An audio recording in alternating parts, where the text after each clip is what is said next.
Bonjour à tous, je suis ravie de vous accueillir pour ce nouveau webinaire en live du GYB.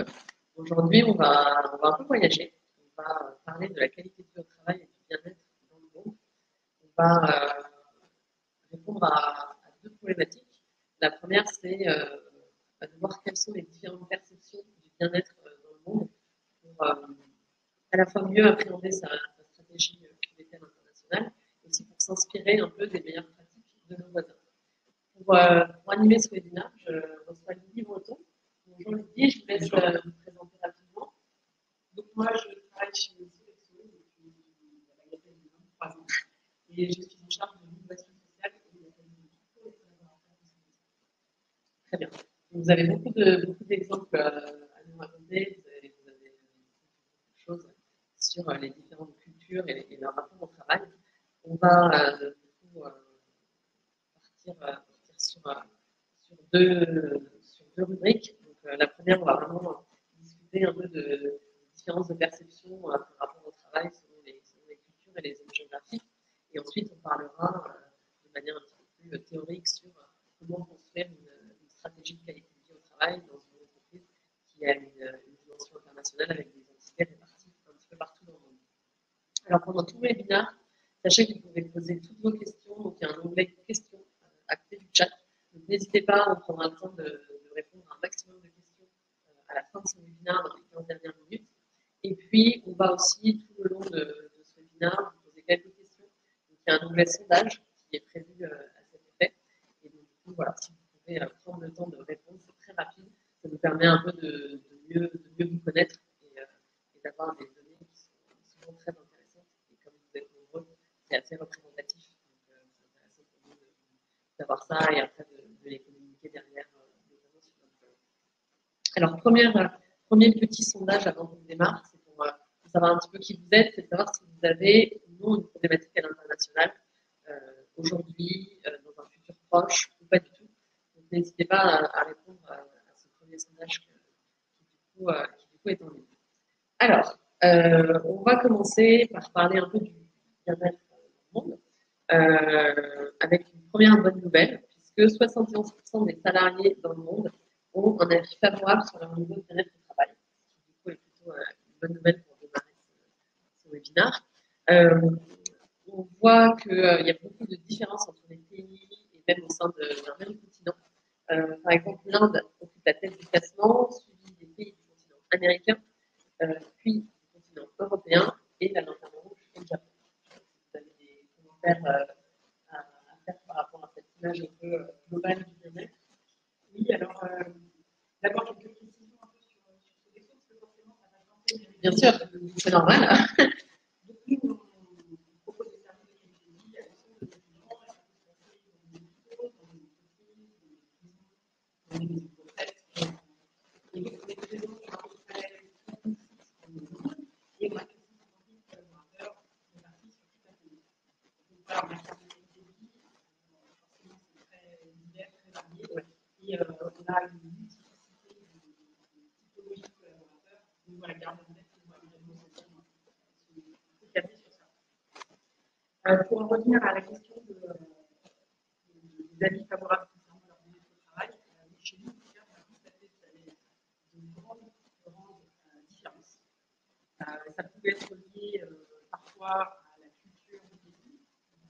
Traditionnellement, en Inde, il y a un niveau de satisfaction, un niveau d'engagement et de motivation qui est très élevé. Ouais. Alors que, par exemple, alors je crois qu'on n'entend pas bien. Du coup, il faut qu'on se rapproche un peu du micro. Est-ce que c'est mieux comme ça? Donc, je disais, en Inde, traditionnellement, un pays très engagé, très motivé et plus positif que ne peuvent l'être les Français qui sont traditionnellement rêveurs. C'est pas vraiment une nouveauté que je vous annonce là. Après, on sent aussi qu'il y a un mouvement de fond qui est qu'on ne veut plus avoir. Alors, je pense qu'il faut pas qu'on parle. On entend mal. Hop. Bon, alors du coup, on va recommencer parce que a priori, vous nous avez très mal entendu. Désolée, du coup, on avait pris un micro, mais il semblerait que ça ne fonctionne pas très bien. Voilà, on va recommencer pour que vous ayez bien toutes les infos depuis le début. Donc désolé pour ce petit contretemps, les aléas du direct. Donc ce qu'on va faire, c'est qu'on va recommencer depuis le début rapidement. Comme ça, en plus, voilà, tout le monde a pu se connecter entre temps, donc c'est mieux. Du coup, je suis Gabrielle, je travaille chez Gymlib. On a donc ce nouveau webinaire qui va durer une trentaine de minutes, et puis après on va garder 15 minutes pour vos questions. Le sujet, donc, c'est la qualité de vie au travail dans le monde, pour comprendre les différences de perception à l'international entre les différentes cultures, entre les différentes zones géographiques, et puis de voir, voilà, comment on peut s'inspirer de ce que font nos voisins, et puis comment on peut mettre en place une stratégie de qualité de vie au travail à l'international. Pendant tout le webinaire, donc comme on vous disait, il y a un onglet sondage et un onglet questions. Donc n'hésitez pas à poser toutes vos questions, on répondra à la fin. Et n'hésitez pas à répondre aussi au sondage, on va vous poser des petites questions, voilà, tout le long, vous avez juste à cliquer sur une réponse, c'est très rapide. Et donc du coup, vous avez peut-être pas entendu donc notre invité, donc qui est Lydie Breton. Donc je vais vous demander de vous représenter à nouveau pour que tout le monde sache bien qui vous êtes. Donc moi, je travaille chez Sodexo depuis 23 ans et j'ai en charge l'innovation sociale et la qualité de vie pour les collaborateurs de Sodexo, plus particulièrement pour la France. Et comme ça fait un peu de temps que je suis dans le groupe, j'ai eu la chance de pouvoir côtoyer mes collègues et voir un peu ce qui se passe dans les autres pays. Ouais. Et donc Sodexo, c'est 450 000 personnes dans le monde, ce qui fait de nous le premier employeur français au monde, avec une répartition dans beaucoup de sites différents, puisqu'on est sur 30 000 emplacements différents, et avec des collaborateurs qui font une centaine de métiers différents là aussi, qui peuvent aller du ménage, du nettoyage à l'encadrement dans les bureaux. Donc voilà. Ouais, des profils très variés, dans des zones géographiques très variées aussi. Exactement, et chez des clients très très différents, puisque c'est pas du tout la même vie quand on travaille dans un hôpital, dans une prison, dans une entreprise, dans une maison de retraite ou dans une école. Donc on aura beaucoup d'exemples concrets à vous donner et à vous raconter. On va commencer par donc des stats globales. Donc je vais vous les redonner parce que je pense que vous ne les avez pas bien entendues. Du coup, c'était une plutôt très bonne nouvelle puisque, comme je le disais, 71% des salariés dans le monde ont des avis favorables sur leur niveau de bien-être au travail, avec l'Inde qui occupe la tête du classement, suivi du continent américain, du continent européen et en lanterne rouge, on a le Japon. Donc, vous nous parliez justement de l'Inde au moment où vous entendez pas. Je vais vous demander d'en reparler et du coup de bien parler devant le micro. Donc oui, je disais que chez nous, on mène aussi ce type d'études plutôt au travers d'une enquête d'engagement mondiale. Et on a toujours de très très bons élèves et l'Inde en fait partie, mais aussi parce qu'il y a une culture là-bas du rapport au travail qui n'est pas la même que chez nous, donc quelque chose de beaucoup plus positif, de beaucoup plus joyeux. Quand en France, on est peut-être encore connecté avec la signification originelle du mot travail qui vient de tripalium, qui était un instrument de torture. Et donc le français est resté un peu peut-être connecté à ça, un peu plus râleur. Et on a peu d'activités au Japon, donc il se trouve que on n'est pas la France la lanterne rouge, mais on n'est pas loin.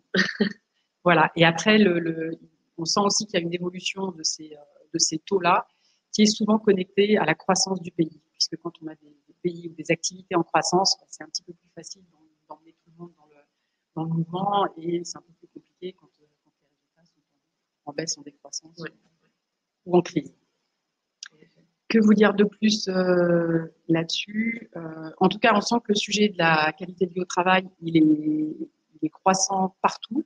Il se révèle pas de la même manière dans tous les pays, mais on sent que c'est un sujet qui est déjà très embrassé par les startups, puisque toutes les grosses entreprises se font beaucoup courtiser, beaucoup solliciter, et il y a une palette de services qui est en train de s'élargir. C'est hyper intéressant, et donc l'importance d'avoir une stratégie un peu définie pour se dire qu'est-ce qu'on va faire dans quel pays, qu'est-ce qu'on choisit de faire globalement, qu'est-ce qu'on choisit de faire plutôt localement, c'est vraiment particulièrement essentiel. On verra ça plutôt en deuxième partie. Tout à fait.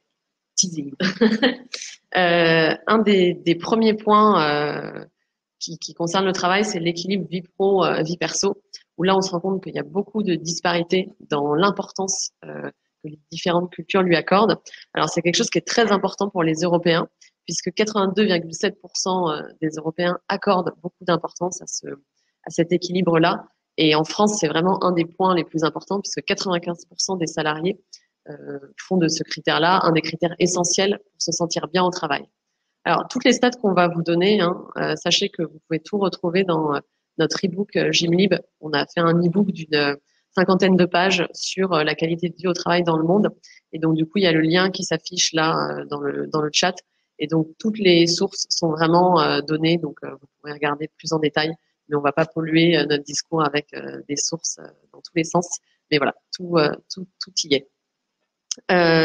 Du coup, pour revenir sur l'équilibre vie pro vie perso, il y a des pays à la traîne qui sont voilà, qui respectent moins bien cet équilibre-là.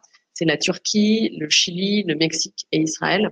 La principale cause qui est donnée dans l'étude qui a été faite, c'est en fait lié au temps de travail, puisque ces pays-là ont une semaine de travail qui dure entre 43 et 49 heures, donc forcément plus qu'en France, par exemple. Oui, alors l'équilibre vie pro, vie privée, en fait, on s'aperçoit aussi que selon les pays, c'est un sujet où ça n'en est pas. C'est-à-dire que en France, par exemple, on a considéré que la vie pro et la vie privée, pendant longtemps, c'était deux sphères indépendantes qui communiquaient pas l'une avec l'autre.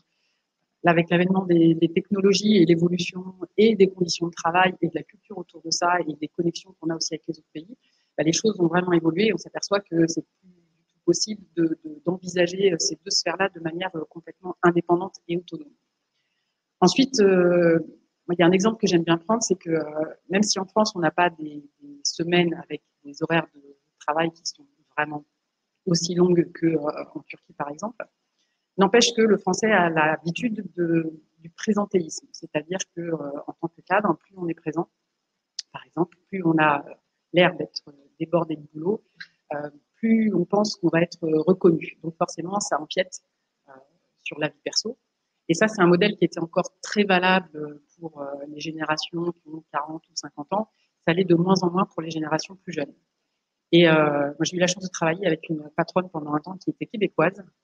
Et en fait, au Québec, le fait de rester très longtemps, enfin, de venir très tôt et de repartir très tard, c'est plutôt un signe de déséquilibre et donc de manque de capacité à faire la part des choses entre sa vie pro et sa vie perso.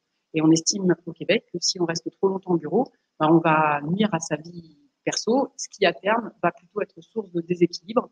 Et donc, on valorise pas particulièrement les gens qui restent comme ça à des horaires un peu induits. Donc, c'est vraiment intéressant d'avoir ce qui n'est pas du tout le cas en France, même si ça change. Mais c'est vrai qu'il n'y a pas encore cette perception-là. Et le présentéisme est un vrai problème pour les ressources. Ouais, et puis il y a un deuxième phénomène que nous, on a bien perçu aussi, qui est sur les femmes, à propos des femmes de moins de 30 ans. D'une manière générale, on a constaté que l'engagement des femmes de moins de 30 ans était moins fort chez nous que leurs homologues masculins. Et du coup, on a vraiment questionné ce point-là. Et les heures de travail, la nécessité de couvrir comme ça des plages horaires très très longues est remontée tout de suite. Et on a vu que, en fait, elles se sentaient tout de suite pas sur un pied d'égalité, en fait, avec leurs homologues masculins qui pouvaient faire, continuer à travailler très très tard parce que finalement pas d'engagement à la maison avec des enfants à récupérer, avec des tâches ménagères à effectuer.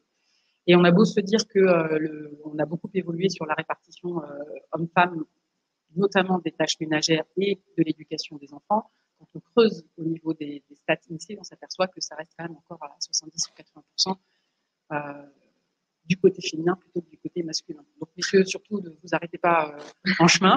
Mesdames, laissez la place aussi. Mais on s'aperçoit que c'est aussi pour ça qu'il y a cette tension sur les horaires de travail. Et c'est très bien parce que ça fait aussi bouger les entreprises et ça oblige à poser des cadres. Et on voit qu'il y en a de plus en plus qui imposent des réunions qui ne vont pas au-delà de 18 heures. Ça paraît une évidence pour certains, mais c'est loin d'être le cas pour tout le monde. C'est bien, ça bouge. Il faut que ça continue. Alors, après l'équilibre vie pro, vie perso, on va parler de management. Alors là aussi, beaucoup de choses à dire. On voit différents types de management dans le monde. Alors certaines personnes ont des coupures de micro, mais voilà, d'autres n'en ont pas. Donc je pense que c'est lié peut-être à la connexion de chacun. Voilà, dites-nous si jamais vous avez d'autres coupures, mais a priori ça concerne une minorité de personnes. Désolée du coup. Donc oui, pour revenir sur les différents types de management, Alors, on a les pays scandinaves dont on parle beaucoup, qui mettent en place ce qu'on appelle le slow management, donc c'est-à-dire un management qui est plutôt doux, avec une égalité entre les membres, une hiérarchie qui n'est pas lourde, qui est plus amicale, et une certaine liberté d'exécution où tout le monde est un peu décisionnaire sur ses propres sujets. On a à l'inverse le management plutôt qui va être en France et en Allemagne avec une organisation beaucoup plus verticale et une hiérarchie beaucoup plus présente. À côté de ça, on va avoir tous les pays anglo-saxons où ça va plus être une collaboration et un management qui va être un peu plus décontracté. Et puis, on a les États-Unis avec beaucoup plus d'individualisme qui va être assez structuré avec des décisions qui vont être prises aussi bien par le top management que par le middle management. Du coup, vous aviez pas mal d'observations aussi par rapport au management entre, par exemple, je crois, États-Unis, France, etc. Oui, alors je vous promets de pas bouger pour pas qu'il y ait de coupure dans le micro. Nous, il y a une vague qu'on sent arriver, qui est la vague de la pleine conscience, de la méditation, de la mindfulness, mais c'est encore une vaguelette. Par contre, aux États-Unis, c'est quelque chose qui commence à être très ancré dans les pratiques.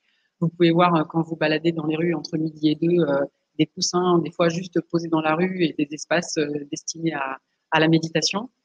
Nos collègues américains ont aussi mis en place un site internet Sodexo spécifique dédié à la mindfulness avec plein de tips, de bonnes habitudes à prendre, que ce soit des habitudes alimentaires, par exemple, hein, apprendre à manger doucement, à mâcher beaucoup plus que ce qu'on fait. Si vous voulez une petite pratique pour ce midi, essayez de mâcher chaque bouchée 30 fois. Vous allez voir que vous allez être d'abord rassasié plus tôt dans votre repas et vous aurez peut-être moins envie de dévorer le dessert que vous aviez prévu de prendre. En tout cas, ça fait partie des pratiques intéressantes pour retrouver un rythme de vie qui est plus conforme à ce que notre corps est capable d'encaisser, en fait. Parce que ce que je vous ai pas dit, c'est que je suis une ancienne sportive de haut niveau. J'ai fait du hockey sur glace pendant plus de 30 ans. J'ai été en équipe de France, capitaine de l'équipe de France. Et donc, on apprend en tant que sportif à respecter son biorhythme. Pareil, les réunions à 14 heures où on descend des slides pendant encore 2 heures, c'est juste insupportable. Le cerveau, il fonctionne pas, il n'imprime pas, en fait, toutes les informations. Donc, il faut des pauses régulières pour remettre le corps en énergie, pour casser un peu le rythme de digestion qui fait de toute façon 80% de votre énergie est consacrée à ce qui se passe dans votre estomac. Bref, voilà. Donc, les Américains sont un peu plus en phase avec cette compréhension du corps et du biorhythme. Nous, on est encore très cérébraux au niveau de la France, mais on s'y met et on a d'ailleurs dans nos établissements pénitentiaires une initiative qui a été mise en place de formation à la mindfulness pour les collaborateurs qui étaient finalement en difficulté face aux membres de l'administration pénitentiaire, puisque ce sont des contrats avec des pénalités. Donc quand il y a un souci quelque part, puisqu'on ne fait pas que de la restauration, on intervient aussi dans la maintenance et par exemple la maintenance des télés, qui est quelque chose de super important dans les prisons. Et donc, on doit intervenir par exemple en 30 minutes pour réparer les télés. Mais si l'administration pénitentiaire ne laisse pas accéder aux locaux, en fait, les pénalités, elles tombent. Et en plus, nos collaborateurs sont complètement bloqués dans ce besoin de bien faire leur boulot, qui est un besoin que tout le monde a envie de satisfaire. Donc, la mindfulness a été une façon de trouver une solution pour permettre aux individus, finalement, de ne pas prendre de plein fouet la réaction de la personne en face, mais d'apprendre à avoir un calme intérieur qui permet d'accueillir l'autre et du coup d'avoir des relations plus constructives et finalement pouvoir intervenir dans des meilleures conditions. C'est important aussi, donc, et là nos voisins des pays nordiques sont très très bons sur ça, le cadre de travail. Et je pense que comme eux ne bénéficient pas de la lumière du jour aussi longtemps que nous, notamment en hiver, ils ont appris à avoir très très vite des locaux très clairs avec des espaces aussi de ressourcement. Et on voit maintenant fleurir un petit peu partout, y compris dans les tours à la Défense. Et voilà, plus des tours bois, plus des espaces où on peut se reposer sans forcément parler de sieste, parce que chez nous c'est encore un petit peu tabou. Mais c'est vraiment d'être capable de réaliser que oui, des fois 10 minutes d'une micro-sieste, ça peut être extrêmement bénéfique dans une journée, en tout cas d'avoir des temps de ralentissement, encore une fois, pour pouvoir faire face à d'autres moments qui sont beaucoup plus effrénés, y compris nous dans nos cuisines ou dans nos restaurants. Je vais parler aussi de la France. Ouais. Alors c'est encore, pour le coup, ça illustre un peu notre côté cérébral, mais on voit beaucoup cet élan d'entreprise libérée. Ouais. Et moi, je trouve ça extrêmement intéressant parce que à la fois, ça travaille sur les compétences des individus et les relations entre les uns et les autres. Et donc, on essaye de se sortir d'un modèle qui est ultra pyramidal et hyper strict et où on peut rien faire sans l'aval de son patron, des fois même sans l'aval du patron de son patron. Mais voilà, on essaye de capitaliser sur finalement les compétences d'un individu au-delà de son expertise technique. Comment est-ce qu'on peut l'utiliser pour le plus grand bénéfice du groupe et comment on peut redonner de l'autonomie à chacun pour pas avoir à chaque fois à remonter dans la pyramide pour faire redescendre une décision et que finalement l'opérationnel qui a les mains dans le cambouis n'ait une réponse qu'au bout de 15 jours, 3 semaines ou des fois 2 mois quand il s'agit d'un investissement qui peut être un petit peu lourd. Donc voilà, ces initiatives, elles sont super intéressantes. Elles sont extrêmement compliquées à mettre en place parce que c'est un changement culturel d'entreprise et un changement personnel. Parce que ça veut dire qu'il faut qu'on accepte que quelqu'un d'autre aussi puisse avoir un impact sur le travail qu'on fait au quotidien. Donc d'une part, ça redonne de la responsabilité, mais d'autre part, on est aussi au service d'un groupe, et donc il faut accepter que ce groupe puisse prendre des décisions qui ne vont pas toujours dans le sens que nous on voudrait. Mais comme on se plie à l'intelligence collective, c'est quelque chose qu'il faut accepter. Et en termes d'ego, c'est un vrai travail. C'est plus compliqué. Autre point très important, c'est le salaire.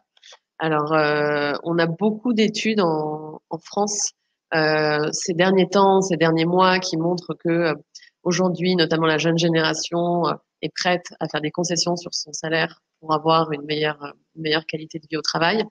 À côté de ça, on a un vrai tabou encore en France sur le salaire. Alors, je ne sais pas si vous avez vu, enfin, je vous conseille en tout cas le magazine Welcome to the Jungle de cette start-up qui dédie son dernier numéro papier à justement ce tabou du salaire. Donc, le titre du magazine, c'est Guerre et paye. Très bien trouvé. Et du coup, voilà, il y a tout un dossier, c'est très intéressant. Et en fait, on voit que face à ce tabou-là, il y a beaucoup de startups influencées justement par les startups de la Silicon Valley, là où aux États-Unis, il n'y a aucun tabou sur le salaire. Des startups en France ont mis aussi en place cette culture de transparence. Et donc, on a la Mutuelle Alan, on a la startup Shine encore récemment, qui ont publié leur grille de salaire. Donc, on peut le lire sur Internet. Ça a été retransmis par des médias. Et on a vraiment ce changement aussi. Les startups bousculent un peu aussi ce rapport au salaire qui, du coup, est très différent pour le coup selon les pays. Oui, alors là encore, je vais prendre l'exemple de nos amis aux États-Unis. Il y a une façon là-bas beaucoup plus libre d'aborder son salaire, et c'est d'ailleurs une façon de montrer, voilà, qu'on est bon. En fait, c'est comme une façon de dire, voilà, regarde, moi, je suis quelqu'un de comment dire, de valable parce que mon salaire il est de temps dans l'année. Et finalement, c'est pas un problème pour eux, mais c'est vrai que c'est aussi un pays qui culturellement est facilement dans la compétition sur un modèle qui se veut vertueux de si je me donne les moyens de me développer, si je m'investis, je vais pouvoir devenir un self-made man, une self-made woman et m'épanouir. En France, dans les études qu'on fait nous sur le sujet, on s'aperçoit que dans le modèle finalement de la motivation des collaborateurs, le salaire et la rémunération viennent très loin derrière la reconnaissance, la relation avec les collègues, la relation avec son N+1. Alors, c'est peut-être aussi le reflet du tabou que c'est encore chez nous de parler salaire, mais je crois que c'est le reflet aussi d'une culture autour de l'humain qui est particulièrement forte chez Sodexo. Et on voit dans les études d'une manière plus générale que la relation avec les collègues est quelque chose qui va crescendo aussi. Après, le sujet du salaire, si je prends un autre exemple comme la Chine, en fait, comme c'est un pays qui est vraiment en croissance énorme, les collaborateurs changent vite d'entreprise à partir du moment où il y a un salaire qui est plus attractif à droite, à gauche.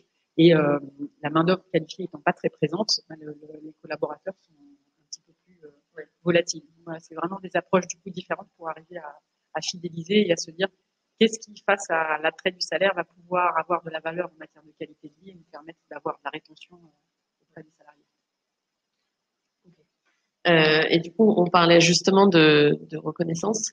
On se rend compte que c'est très important, notamment en Europe. Alors, les 3 pays dans le monde qui, selon une enquête, qui accordent le plus d'importance, c'est la France, la Belgique et l'Allemagne. Donc vraiment, là, on est sur l'Europe de l'Ouest purement.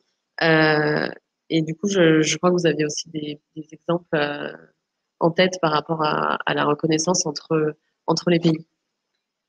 Alors, c'est quelque chose qu'on a constaté chez nous, c'est sur le télétravail. Je ne sais pas ce que ça donne dans vos entreprises, dans vos organisations, mais c'est quelque chose quelque chose qui est incontournable aujourd'hui, évidemment qui est beaucoup plus compliqué à faire quand on est actif sur un site auprès d'un client, quand on est plongeur, faire du télétravail, c'est délicat à mettre en place. Par contre, on réalise que dans nos entreprises, la mise en place du télétravail est encore quelque chose d'assez complexe et qui est souvent finalement bloqué par le manager, pas par l'entreprise, parce que l'entreprise, maintenant quasiment toutes les entreprises ont mis en place des accords de télétravail. Par contre, le manager, il continue à manquer de confiance vis-à-vis de ses collaborateurs et il a du mal à allouer 1 jour ou 2 jours de télétravail par semaine. Et ça, c'est un vrai frein qui a plus lieu d'être parce qu'en plus, on a plein de façons maintenant de pouvoir mesurer si le collaborateur il a bien fait son boulot ou pas chez lui. Et en tout cas, en termes de motivation des fameux collaborateurs, c'est quelque chose qui est hyper destructeur parce qu'on sent que le patron n'a pas confiance et qu'il se cache un petit peu derrière son petit doigt pour dire bah non, le télétravail là, ça va pas être possible.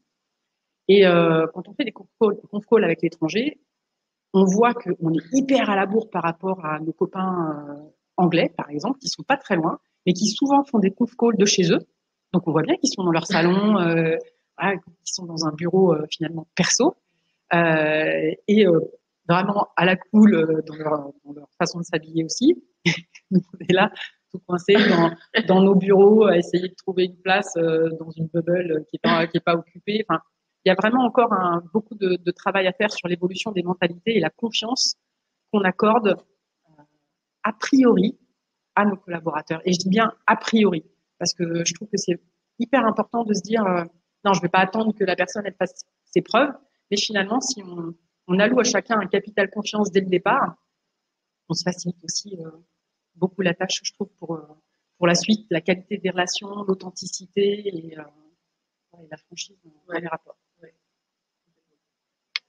Et alors, un autre point qui nous intéresse alors particulièrement, du coup on y est assez sensible aussi bien chez Sodexo que chez Gymlib, c'est vraiment le bien-être et le sport. Une fois de plus, ce rapport-là est très différent selon les pays. Donc on parlait de sieste tout à l'heure, c'est inscrit par exemple dans la loi chinoise que voilà un employé pouvait faire la sieste. On a le sport qui est obligatoire dans certaines entreprises en Suède, ce qui peut sembler assez inimaginable dans d'autres pays. On a tous ces programmes justement de relaxation, de méditation de pleine conscience aux États-Unis par exemple. Et du coup, on se rend compte que l'accès à des programmes de bien-être en entreprise est extrêmement différente en fonction des continents. Donc il y a une enquête, pareil, la source est dans notre livre blanc, mais les chiffres sont particulièrement intéressants parce qu'il y a beaucoup de contrastes.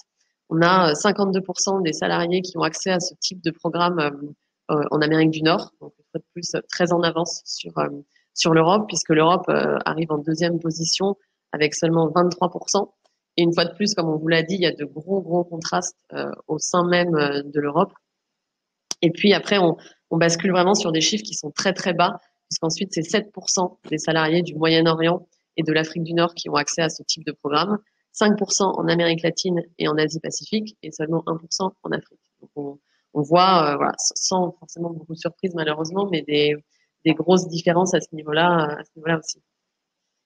Oui, je peux faire un truc pas prévu. Bien sûr. Ça fait une petite demi-heure qu'on a commencé.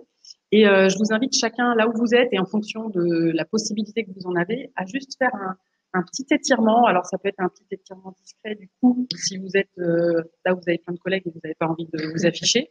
Mais le mieux, ça serait vraiment de vous étirer. J'en vois là qui sont en train de regarder. Moi, je peux pas le faire trop parce que mon cheveu est un peu serré. Mais étirez-vous. Voilà. Voilà. Ouais, les épaules. Ouais, on roule un peu les épaules. Voilà, parce que quand on est devant un ordinateur, la nuque, elle prend Ouais. souvent cher et c'est juste une façon hyper simple, hyper rapide de se décontracter. Et en plus, ça aide votre cerveau qui reprend un niveau d'attention un petit peu au-dessus, parce qu'au bout d'une demi-heure, ça commence à chuter. Voilà. Et sinon, donc par rapport à ces différences de pratiques sportives, ce que vous avez tous bien évidemment noté, c'est que quand on est aux États-Unis, on peut, non seulement on peut, mais en fait c'est une opportunité de cumuler le sport et les études. C'est-à-dire que si vous êtes un bon sportif, vous allez pouvoir bénéficier d'une bourse et ça va vous permettre de passer un diplôme, de rentrer dans une grande université qui sont très onéreuses là-bas. En France, les universités, c'est beaucoup moins cher. Par contre, on a encore ce modèle qui perdure où soit on est sportif, soit on est intelligent. Mais on peut pas être un sportif intelligent. Et bon, ça date un petit peu maintenant, mais moi, quand j'ai eu à faire mon orientation scolaire, je n'ai eu que des conseillers d'orientation qui m'ont répété « Ah non, non, mais faut arrêter le hockey. Vous pourrez jamais faire une carrière avec ça, il faut vous concentrer sur vos études. » Alors qu'en fait, les deux pratiques sont extrêmement complémentaires. On a besoin des deux pour être bien dans son corps. Les neurosciences sont incontournables et très claires par rapport à ça. Tout ce qui permet d'alimenter, de créer des endorphines rend le cerveau aussi plus efficace. On est mieux émotionnellement, donc c'est vraiment tout bénef. Sauf qu'en France, on est quand même le pays des cartes.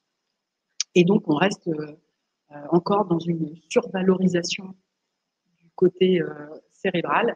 Et on a beaucoup de mal à rentrer dans notre corps et à se dire eh ben oui, aller courir un peu entre midi et deux, finalement, c'est super important. Et en tant qu'entreprise, pouvoir donner cette possibilité d'avoir une pratique sportive régulière, sans que ça soit des athlètes de haut niveau, et ben c'est super important parce que ça va contribuer à la fois au bien-être physiologique des individus. Et j'étais la semaine dernière à une présentation du baromètre de l'absentéisme, qui est encore en croissance voilà, de plus de 5%, non, de plus de 8% par rapport à l'année dernière. Et avec, chose surprenante, une catégorie de salariés qui est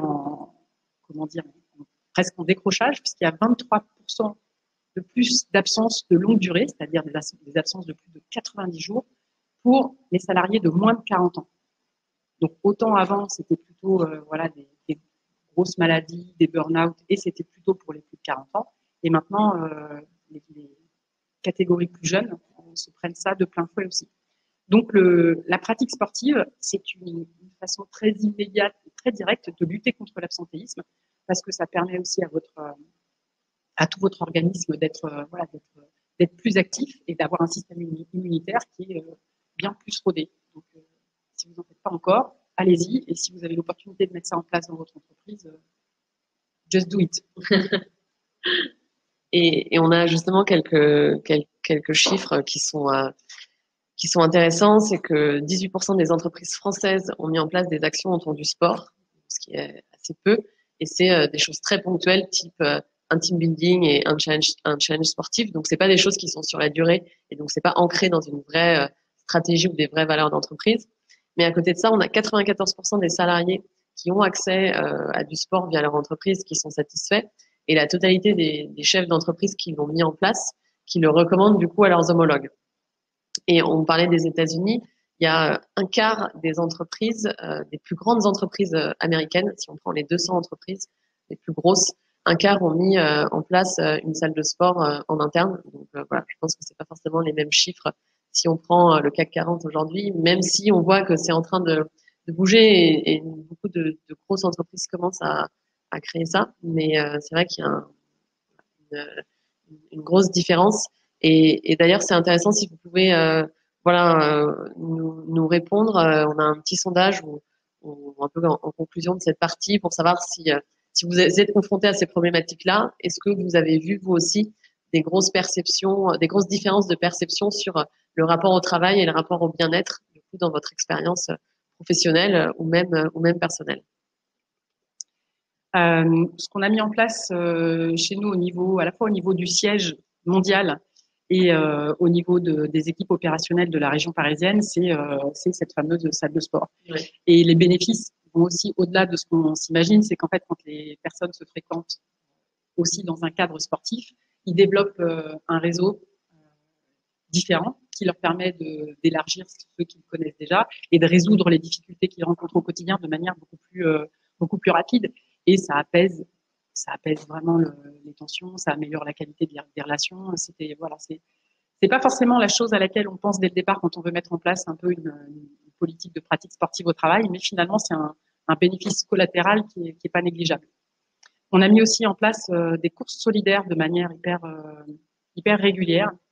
Je pense en particulier à des courses qui permettent d'alimenter la recherche contre le cancer, qu'on peut parfois destiner à des collaboratrices plutôt qu'à des collaborateurs. Après, voilà, c'est un choix est-ce qu'on a envie de privilégier une catégorie plutôt qu'une autre. Mais c'est une façon aussi de soutenir la pratique sportive dans un modèle aussi vertueux, dans un rapport à l'autre, à la planète, à se dire qu'on n'est pas tout seul. Et puis, c'est aussi une façon de nourrir une identité en tant qu'employeur pour montrer que les valeurs de l'entreprise, elles s'ancrent vraiment dans des actions hyper concrètes. Très bien. Alors, on a pris un peu de retard à cause des problèmes de micro, hein, encore toutes nos excuses pour ce petit souci. Du coup, on va passer à notre deuxième partie qui est plus sur voilà, comment est-ce qu'on peut créer une stratégie de bien-être au travail à une échelle internationale. Donc, avant qu'on vous donne un peu notre avis, on est intéressé par le vôtre. Du coup, on a un nouveau petit sondage qui apparaît pour savoir si voilà, vous croyez davantage en une démarche qualité de vie au travail globale, locale, ou plus un juste milieu entre les deux. Dans l'e-book dont on vous parlait, on a voilà, un peu détaillé voilà, nous, notre recommandation étape par étape. Donc, c'est une stratégie en 4 étapes qu'on détaille qui voilà, fait d'abord une analyse de chaque pays pour essayer de voir des points communs entre différentes régions. Ensuite, on est sur voilà, on a un diagnostic donc local. Après, on a une analyse de tout ça. Et puis après, on a voilà, une mise en place qui est ce qu'on appelle localisée, c'est-à-dire voilà, avec une harmonie au niveau international pour qu'on retrouve les vraies valeurs et l'ADN de l'entreprise, mais que ça s'adapte aux problématiques de chacun entre les différentes de perception, les différences de culture. Et puis l'idée, bien entendu, à la fin, c'est de faire un vrai suivi pour voir ce qui fonctionne pas, et de voir si chaque pays voilà, utilise bien un peu aussi les ressources qu'on met à sa disposition pour se sentir mieux, et voilà, si elle est satisfaite, et de voir un peu tout ça. Donc, on vous l'a détaillé davantage dans l'e-book, et je sais que vous aviez aussi du coup vu pas mal de choses pendant votre expérience professionnelle sur cette appréhension-là. Oui, et en fait, ce qui est important par rapport à ça, c'est de pouvoir définir des choses qui sont identiques partout, c'est-à-dire nous, notre cœur de métier, c'est la qualité de vie pour les publics auprès desquels on opère. Donc, avoir de la qualité de vie pour nos propres collaborateurs, c'est juste indispensable. Donc, forcément, l'entreprise y a réfléchi à un niveau très global, et on a un cadre autour de la mutuelle, par exemple, autour des rémunérations, autour de certaines philosophies, de certaines pratiques, qui est posé, qui est incontournable. Ensuite, ce qui est important, c'est de partager avec tous les pays une espèce de clé de lecture. Et cette clé de lecture, elle va permettre à la fois de donner du sens à tout ce qui est fait au niveau global, et évidemment de pouvoir se mettre dans un ancrage plus local, et que chaque pays puisse choisir les initiatives dont il a besoin pour améliorer la qualité de vie de ses propres collaborateurs. On se représente bien pour nous, par exemple, que quand on travaille pour Sodexo sur une plateforme pétrolière, la qualité de vie ne va pas être la même que si on travaille dans un hôpital, dans un service d'oncologie. Donc nous, notre clé de lecture, elle est d'avoir une espèce de pyramide de Maslow simplifiée pour se dire c'est quoi les besoins les plus essentiels, les plus fondamentaux de nos collaborateurs. Et je l'ai simplifié puisqu'on l'a fait en 3 étages au lieu des 5 traditionnels. Et le premier étage, c'est donc satisfaire ses besoins alimentaires, les besoins de sécurité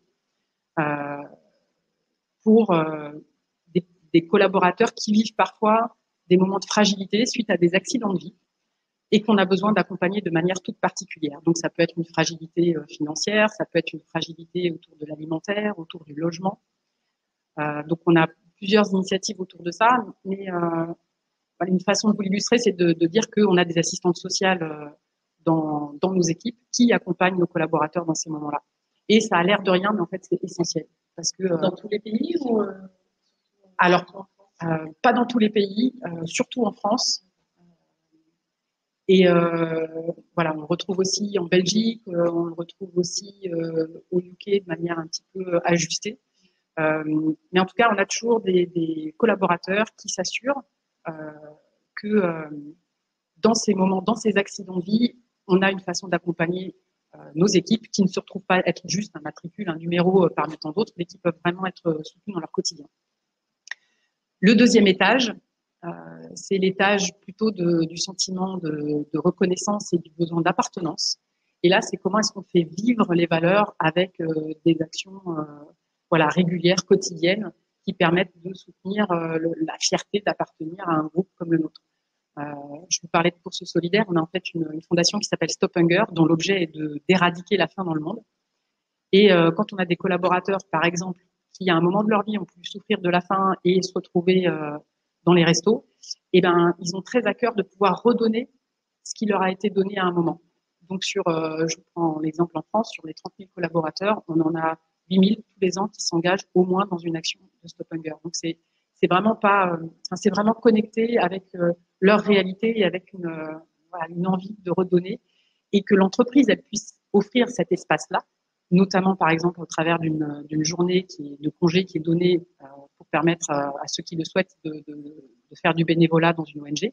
Ben, c'est super important. On a évidemment d'autres choses autour de la diversité, autour du droit à la déconnexion. Alors, voilà, c'est dans cet espace-là qu'on va pouvoir mettre toutes les actions autour qui vont alimenter le sentiment de reconnaissance et de fierté d'appartenance. Et puis le troisième étage de la pyramide, c'est celui du développement et de l'épanouissement.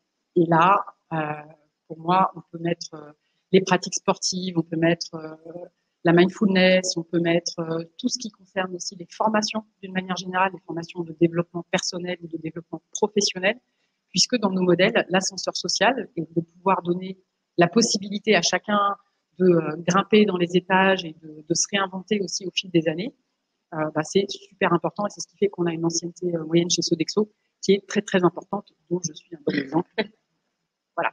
Donc nous, c'est comme ça un peu c'est la clé de lecture qu'on a, et chaque pays va pouvoir organiser sa qualité de vie en fonction du diagnostic que lui va poser et des priorités qu'il va choisir pour alimenter ça et pour que ça ait du sens pour les collaborateurs. Parce que si on ne fait qu'un seul étage, bah, en fait, il y a des collaborateurs qui vont se dire mais attends, la qualité de vie, c'est bon, moi j'ai de quoi manger, j'ai un toit sur ma tête, je vois pas l'intérêt de tout ça.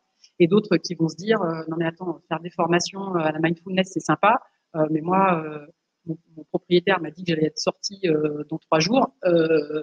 Voilà, et donc le point essentiel pour moi sur la qualité de vie, c'est déjà de faire des choses et de faire des choses qui ont du sens pour soi en tant qu'entreprise, mais aussi pour les collaborateurs, pour qu'ils comprennent voilà quel rapport les choses ont les unes avec les autres et que ça s'intègre dans un schéma global. Et là, justement, on reparlait de mindfulness. On avait une question, du coup, qui était la suivante. Qu'est-ce que la pleine conscience peut apporter aux entreprises et plus précisément au management? J'adore. Merci pour la question. Donc, je ne sais pas si la personne qui l'a posée pratique ou pas. Quand on commence ce genre de pratique, ça nous oblige à un retour à l'intérieur de nous-mêmes. Et en tant qu'adulte, on traîne avec nous toutes nos blessures d'enfants. Même si on a eu des parents avec qui on s'entend très bien et avec qui on a l'impression d'avoir une enfance qui s'est bien déroulée, on a forcément des blessures. Et ces blessures-là, en tant qu'adulte, en tant que manager, en tant que collaborateur, collègue, eh bien, il y a un moment, quelqu'un qui va appuyer sur le bouton sans savoir qu'il appuie sur le bouton. Et du coup, on va être énervé, on va être triste, on va être déçu, ou on va être hyper joyeux. Alors, quand on est hyper joyeux, ça va, c'est agréable. Mais pour le reste, en fait, on a des émotions qui nous tombent dessus qu'on n'est pas capable de gérer. La mindfulness, elle apprend à détecter l'émotion et finalement à retrouver un espace de calme et à réaliser que l'autre, quand il a appuyé sur notre bouton, il voulait pas forcément appuyer sur notre bouton. Il a ses propres blessures qui font qu'il a réagi de telle ou telle façon. Et tant que soi, on est bien en paix avec soi-même, en fait, l'énervement, la colère, l'agitation de la personne en face n'a plus d'effet sur nous. Donc, en tant que manager, quand vous êtes du coup capable de sentir la pression des résultats, par exemple, de votre propre manager, bah, vous allez la sentir, mais vous n'allez pas la retraduire auprès de vos équipes. Quand vous avez un collaborateur qui est en difficulté, je sais pas, qui a une crise de larmes, qui a un gros souci perso, vous voyez qu'il est dans une période de grande fragilité, bah, vous tombez pas dans le trou avec lui. Vous êtes capable de capter ce qui est en train de se jouer pour lui et du coup de lui proposer des solutions sans tomber dans le trou, quoi, en tendant une main et en proposant des solutions et en comprenant aussi que la personne, des fois, elle les prend pas et que c'est pas de votre responsabilité. Donc pour moi, ça pose vraiment les choses dans un équilibre très différent qui permet d'être soi-même beaucoup plus serein. Et quand on est plus serein, nos rapports avec les autres, ils sont tellement plus faciles. Je pense que ça fait des années que je ne suis pas frité avec qui que ce soit au boulot, parce qu'en fait, on est centré, on est au calme à l'intérieur, et du coup, voilà, on est moins agité. Et alors, avec les enfants, une vraie pépite. J'espère que ça a répondu à la question. Voilà, donc, voilà. On recommande du coup ce type d'atelier pour tous les managers. D'ailleurs, il y a pas mal d'entreprises qui proposent des formations vraiment psychologiques et des tests psychologiques. On en parlait lors de notre dernier webinaire avec la startup Payfit. Ils disaient que quand ils allaient promouvoir des managers, il y avait une formation de 5 jours avec notamment, je crois, 2 jours de tests psychologiques. Et c'est vrai que je pense que c'est quelque chose qui est aussi assez important voilà, d'avoir toute cette partie de relationnel, d'émotion et pas juste de compétences techniques. Ouais. Dès qu'on est en situation de management, c'est essentiel de se connaître soi-même. Si on passe pas par cette case-là, après on rate beaucoup d'étapes et c'est difficile de mobiliser les autres quand soi-même on est un peu faux et qu'on n'est pas authentique. Voilà, alors on a un petit peu dépassé. Si vous avez des questions, voilà, c'est le moment de nous les envoyer tout de suite. On va répondre rapidement. Voilà, sinon je vous invite à répondre à notre dernier sondage qui est donc savoir ce que vous en avez pensé. Donc c'est juste noter ce webinaire. Alors sans prendre en considération le son, hein, parce qu'on sait qu'à ce niveau-là c'était la note était mauvaise. Et sachez que voilà, notre prochain webinaire a lieu donc jeudi 17 octobre avec la startup Supermood qui traite aussi des problématiques de bien-être au travail. Alors il n'y aura pas de problème de son puisqu'on sera dans un studio, donc on sera avec un son qui sera absolument parfait. Ne vous inquiétez pas sur ce point. Et on traitera un sujet. Voilà. On alterne. Et donc le sujet, ce sera sur l'engagement au travail, sur comment le mesurer très concrètement, donc avec des indicateurs concrets, des chiffres concrets. Donc comment mesurer l'engagement professionnel et comment l'améliorer, avec pareil, quels sont les leviers concrets pour améliorer tout ça. Voilà. Alors encore toutes nos excuses. Merci beaucoup Lydie. Hyper intéressant d'avoir autant d'exemples concrets un peu partout à travers le monde. Voilà. J'espère que ce petit voyage vous a plu. Merci Lydie. Avec plaisir. Je peux dire un petit mot de la fin? Bien sûr.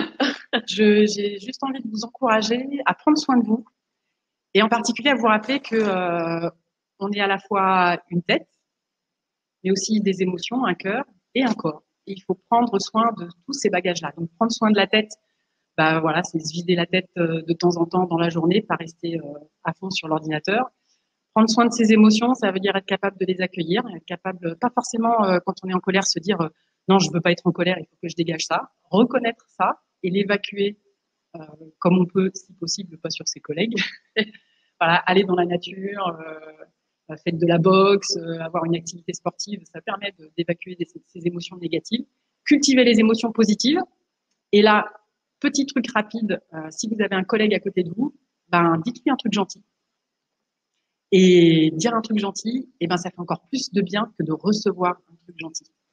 Donc d'ailleurs, Gabrielle, merci. Parce que, merci. Voilà, je vous trouvais hyper souriante et c'était hyper agréable de faire cet exercice-là ce matin. Et donc le dernier, c'est prenez soin de votre corps. Donc, si vous l'avez pas encore fait, regardez l'e-book de Jim Lib, il est super bien fait, très très inspirant. Et soit aller marcher entre midi et 2, ou aller courir ce soir, ou aller danser. Moi, j'adore danser, ça fait un bien de dingue. Donc voilà, prenez bien soin de votre tête, de votre cœur et de votre corps. Et je vous souhaite beaucoup de joie dans votre travail. Merci Lydie. Et puis à très bientôt. Merci à tous de nous avoir suivis et on se retrouve du coup le mois prochain.